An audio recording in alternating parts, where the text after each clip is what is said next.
बिस्मिल्लाहिर्रहमानिर्रहीम अल्हम्दुलिल्लाहि रब्बिल आलमीन वस्सलातु वस्सलाम अला रसूलिल्लाहिल करीम। अस्सलामु अलैकुम व रहमतुल्लाह व बारकातुहू।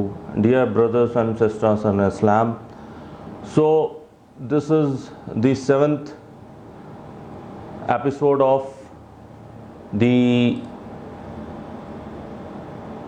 lecture on research paper 5B of Engineer Muhammad Ali Mirza, which titles as the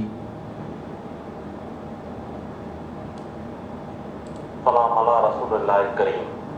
Assalamu alaikum, Engineer Muhammad Ali Mirza. And so I was just checking the audio if it was okay and there was no glitch. So this is the audio, or rather the vlog on the real incident of Karbala based upon the Sahih Ahadith. So I want to again reiterate that Karbala did not happen just as an incident or an accident. It had a run-up of around 20 years, or rather 30 years, which culminated the event of Karbala. So coming on to the hadith, after the death of Sayyidina Sayyidina Amr ibn al-As radiyallahu anhu. So this is a hadith in Al-Musannaf ibn Abi Shayba, hadith number 7050, which Sheikh Zubair Ali Zai has said in Maqalat volume number 6 that its chain is authentic, and it is also present in the same book at 37880, and Sheikh Irshadul Haq Azhari has said that its chain is authentic. So to begin with the hadith, Sayyidina Abdur Rahman radiyallahu anhu narrates that I prayed Fajr prayer with Sayyidina Ali bin Abi Talib, and he read Qunut Nazla, in which he prayed, O Allah, deal yourself with Muawiyah and his Shia, that is the supporters of Muawiyah ibn Abi Sufyan, and Amr ibn al-As and his Shia, and Abu Salma and his Shia. So by Shia we in Arabic we means the group or their supporters. So Sayyidina Ali read in Fajr Salat Qunut Nazla on Amr ibn al-As, Muawiyah ibn Abi Sufyan and Abu Salama. So these were the three main Sahabi who were spearheading the campaign against Sayyidina Ali. So he read Qunut Nazla. So I just want to tell you that Qunut Nazla is a little different from the Dua Qunut or the Qunut that we read in the Salah of Isha. So in the Salah of Isha, what we do? We first read Qunut. In the third rakat, we read the Surah Fatiha. Then we read any surat. Then we read Dua Qunut or any other dua which we remember, but it is better to read the Dua Qunut. And after that Dua Qunut, we read the Durud Ibrahimi. And after reading this, then we go into the Ruku. And from Ruku we get up and then we go in the Sujood. And after that, after the two Sujood, then we go and read the At-Tahiyyat. So this is how we read the Qunut Vitr in Isha. But Qunut Nazla, how it is done, it can be read in any salat you can read it.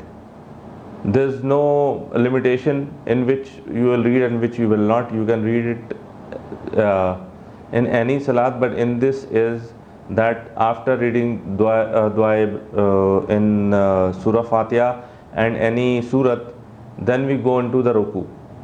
In ruku we stand, we'll go in the ruku, and from ruku we stand up, and now we read with our hand raised or hands are by side. Then we read, or it's preferable to raise our hands. So from this, at this juncture, we read the Qunut Nazla. You do any dua which you want to do against your enemies, against the people who are harassing you. When this thing was happening, when Yogi came and there was some tussle against the Muslims, against the meat and all those things. So we read lot of Qunut in our Jama Masjid and every Juma. But somebody went and told the police about that. So we stopped it. But you can still read. It is a dua to Allah. So after reading dua Qunut, then you go in, then you wipe your face after saying Ameen, and then you go in the what you call sujood, and then atiyya, then taslim, and then dua, then finish. So this can be done, but you should not make it a habit of doing it in every salat like the Shafi'i do. The Shafi'i read dua Qunut in every fard of the Fajr prayer. Every day they read dua Qunut, Qunut Nazla. So this is a sort of bidah and should not be done. You can do it whenever you are in trouble, whenever you are in a problem. You can do it against your enemies or your adversary, but not every time. So Sayyidina Ali read Qunut Nazla against his adversaries, that is the coterie of the Syrian faction. The other wording of Al-Musannaf of Ibn Abi Shayba is that Sayyidina Yazid bin Assam radiyallahu anhu narrates that when Sayyidina Ali bin Abi Talib was asked about the consequences of the hereafter of the dead of the day of Siffin.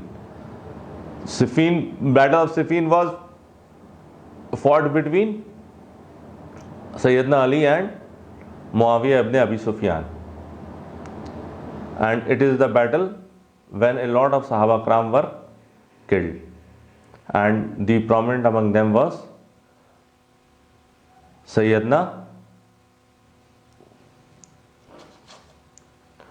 Ammar ibn Yasir. So Sayyidina Ali was asked about the plight of the dead of the Siffin, and Sayyidina Ali said that I am hopeful from Allah that our and his Muawiyah's dead, that is the general soldiers and the general public who died, will be in paradise, and on the day of judgment the matter eventually will be between me and Muawiyah before Allah for judgment. So he absorbed all those peoples who fought against him under the leadership of Muawiyah ibn Abi Sufyan, and he took it upon himself, and he said that I think and I pray to Allah that every one who died in the battle of Siffin would be in paradise, because it was their istihad. They didn't take the decisions. So whoever was there and died, so they will be in paradise, but he did not absolve from the folly that he did against him. And he said that the situation or the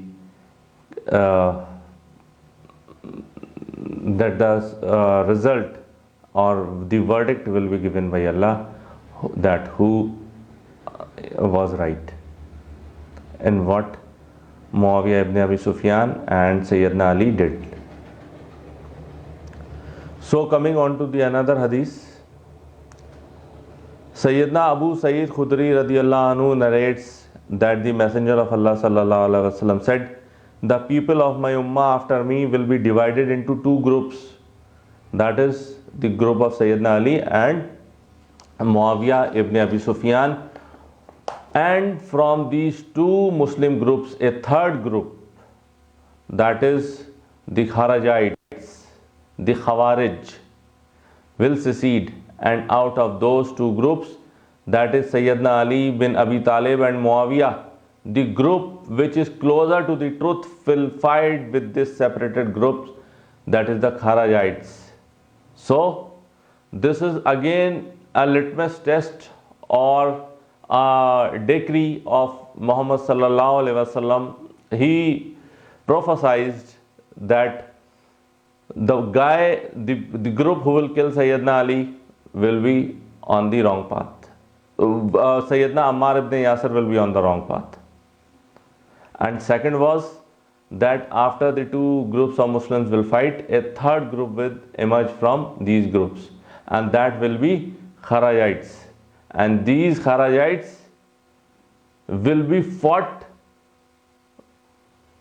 by one of these groups. So one of these groups who will fight the Kharajites will be on the haqq. So two prophecies from Prophet sallallahu alaihi wasallam that the group of Sayyidina Ali bin Abi Talib was on the right path. And this is no Kahani Sharif. This is Sahih Muslim Sharif. Hadith number 2459. Just go and check yourself. So since now we, after this Qunut Nazla of Hazrat Ali and the prophecy of Prophet sallallahu alaihi wasallam, now we are entering a very difficult topic of Kharijites, the Khawarij. So how they came into being and what is their history and what they did and what they are doing till date. Kharijites are there till dates. Now they are called as Ibadis. And Ibadis, these are the people who inhabit Oman. The regime of Oman are Kharijites. They are Ibadis. Presently these Ibadis, they consider Sayyidina Abu Bakr, Sayyidina Umar, and the initial part of Sayyidina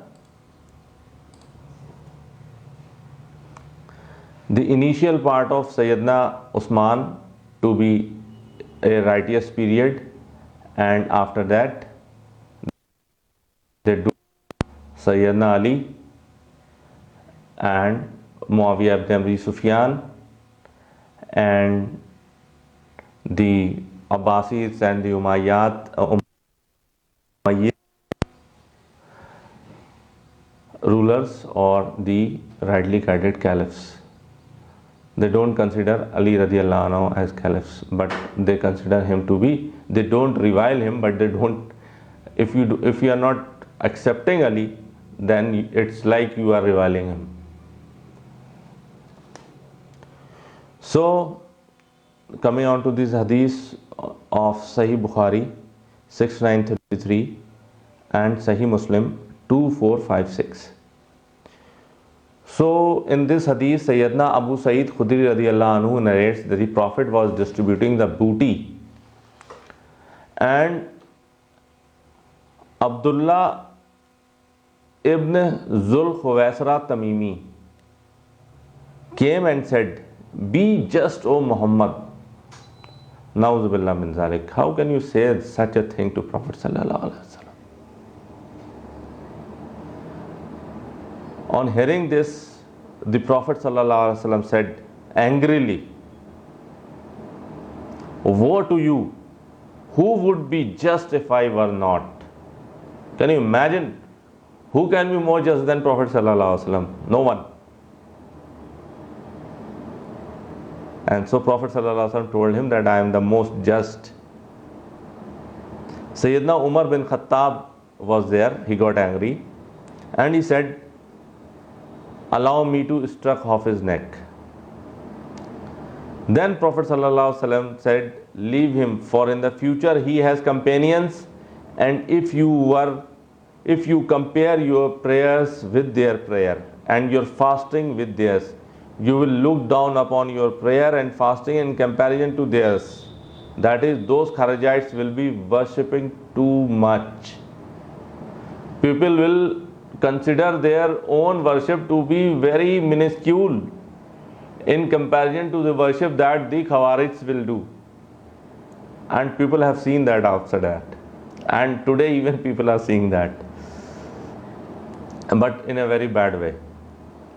Yet they will, Prophet ﷺ said that yet they will pass out of the religion as an arrow passes out of the prey, and this is nothing, and there is nothing at the front, back and middle part of the arrow, and the arrow have been too fast to be smeared by dung and blood. The sign by which these people will be recognized will be a man whose half severed hand will be like the breast of a woman, and these people will appear when there will be differences which took place between Sayyidina Ali bin Abi Talib, who killed between Sayyidina Ali bin Abi Talib and Muawiyah radiyallahu anhu among the people. So this is what Prophet sallallahu alaihi wasallam prophesied for the future. So I'll again tell you that the difference between Prophet sallallahu alaihi wasallam as a king and the big kings like emperors like Alexander and all those people is, the difference is that Prophet sallallahu alaihi wasallam was the king of Arabia at that time. But the thing between them and the other kings, him and the other kings, is that he prophesies the future, the things that will happen by the izn of Allah, by Allah's will. So this is the difference between Prophet sallallahu alaihi wasallam and the other kings of the world. So here also Prophet sallallahu alaihi wasallam prophesies that there will be a Khariji group. They will pray a lot, but the religion will not enter their heart. It will be as if they will get out of the religion as if you shoot a fast arrow to a prey, then sometimes what happens, even nowadays, the bullet, it passes through the victim or the prey. It goes through and through. There is an entry wound and there is an exit wound. And when you see the arrow, there is not a single trace of blood or dung on it. So this is what Prophet ﷺ said, that they will enter the deen and they will get out. And he also said that Sayyidina and Abi Talib will fight this Khawarij. Then among the dead, there will be a man who would have a severed hand, and because he would be an amputee, so he would have a severe hand, and because of the loss of the bone, there would his shoulder, on his shoulder he will have just meat. He will have just meat, and this meat or this flesh on the shoulder, the muscles on the shoulder, will feel as if like the breast of a woman. And he will be found when among the dead of the Kharijis. So Sayyidina Abu Sa'id Khudri narrates, I testified that I myself heard this from the Prophet sallallahu alaihi wasallam, and also testify that it was Sayyidina Ali bin Abi Talib who killed those Kharijites in the battle of Naharwan. So this is the battle against the Kharijites that was fought in Naharwan. This this Naharwan was a village, an oasis near Karbala, or rather it was between Karbala and this place Kufa and Basra. Between that triangle of that Kufa, Basra and Karbala, there was a village of Naharwan where all these Khawarij who defected from the army of Ali bin Abi Talib radiallahu anhu and formed a group and a coterie and started killing the Sahaba Karam and the general Muslims who were with Ali alayhi salam or with Muawiyah radiallahu anhu. So these were the people. So and therefore there was a battle there at Naharwan, and that is why it is called as the Battle of Naharwan.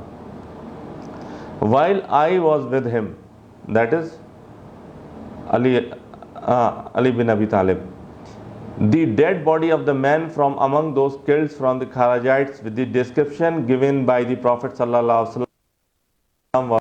Hazrat Ali was not thinking that he is on the right path and he doesn't have to consult anybody. He had that teachings, the training of Prophet sallallahu alaihi wasallam with him. So after he fought that battle, he told his men to search for such a person. And after some mashakka, this person was brought, who in the place of the hand, on his shoulder, his muscles felt or looked like a breast of a woman. So the dead body of the man from among those killed from the Kharajites with the description given by the Prophet ﷺ was brought to Ali radiallahu anhu. The following verse were revealed in connection with that person. And of them are some who accuse you in the matter of the distribution of alms. This was in Surah At-Tawbah, verse number 58. This was revealed when Abdullah bin Zul Khawaisra Tamimi accused the Prophet sallallahu alaihi wasallam of injustice. So this is it, and inshallah tomorrow we will again see the description of the Battle of Naharwan and the origin. We have seen the origin, but what was their act and why they defected from the group of Ali radiallahu anhu. They were all party to Ali radiallahu anhu in Siffin, but after Siffin they defected they broke away from Ali radiallahu anhu's group and formed their own group, and they accused Ali radiallahu anhu, Muawiyah ibn Abi Sufyan radiallahu anhu and Amr ibn al-As radiallahu anhu as to be the axis of evil. Na'udhu billah min zalik. They had their differences. There was this lust of power, but surely they were not evil. So, Jazakumullah khair for listening to me. And again, this is the research paper 5B of Engineer Muhammad Ali Mirza, which I am rendering in English. So, Subhanakallahumma wa bihamdika nashhadu an la ilaha illa nastaghfiruka wa atubu ilaik wa ma alayna illa al-balagul mubin. Jazakumullah khair. Assalamu alaikum wa rahmatullahi wa barakatuh.